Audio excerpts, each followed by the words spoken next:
রমজানে মুসলিমরা অন্যান্য যেসব ভুলগুলো করে, মানে চতুর্থ ক্যাটাগরি, এখানে 1 নম্বর ভুলটা হচ্ছে যে মুসলিমদের অনেকেই সারা রাত ধরে জেগে থাকে আর সারাদিন তারা ঘুমায়।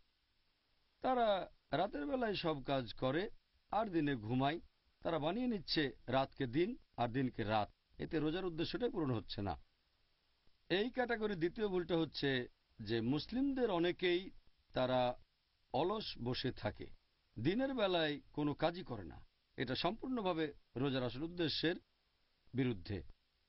3 নম্বর কমন ভুলটা হচ্ছে যে মুসলিমদের অনেকেই দিনের বেলায় সময় কাটান বিভিন্ন রকম খেলাধুলা করে, দেখে, আনন্দ বিনোদনে। এতে উদ্দেশ্যটা পূরণ হচ্ছে না।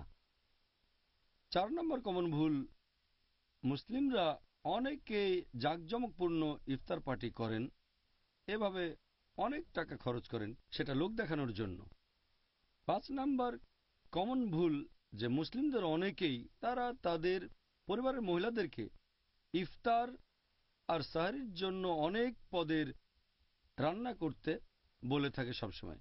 এতে করে পরিবারের মহিলারা তাদের বেশিরভাগ সময়টা কাটায় রান্নাঘরে। সত্যি বলতে এ সময় পরিবারের সবাই বেশিরভাগ সময় কাটাবে আল্লাহকে স্মরণ করে। আর পরিবারের মহিলারা যদি বেশি করে দোয়া করে, ইনশাল্লাহ এতে পুরুষরাও উপকৃত হবে। মহিলারা তাদের জন্য দোয়া করবে ইনশাল্লাহ। 6 নম্বর কমন ভুল হচ্ছে যে মুসলিমদের অনেকেই এই রমজান মাসে বাড়ি মেরামত আর কেনাকাটায় ব্যস্ত থাকে, বিভিন্ন কাজে সময় ব্যয় করে, আল্লাহকে স্মরণ করে না। 7 নম্বর কমন ভুল হচ্ছে যে মুসলিমদের অনেকেই তারা কি করে, রাতের বেলায় আল্লাহ তাআলাকে স্মরণ করে না, এমন কাজে ব্যস্ত থাকে যেগুলো আনপ্রোডাক্টিভ। যেমন ধরেন তারাবির পরে তারা বিভিন্ন আলাপ আলোচনা করে সময় নষ্ট করে, এটা 8 নম্বর। 9 নম্বর হচ্ছে মুসলিমদের অনেকেই তারা অনেক রাত আর রাতের বেশিরভাগ সময়টা কেনাকাটা করে। 10 নম্বর কমন ভুল হচ্ছে মুসলিমদের অনেকেই রাতের বেশিরভাগ সময় খাওয়া দাওয়া করে থাকে। 11 নম্বর, আমাদের মুসলিমদের অনেকেই রাতের বেলায় বাইরে গিয়ে ঘোরাঘুরি করে বেড়ায়।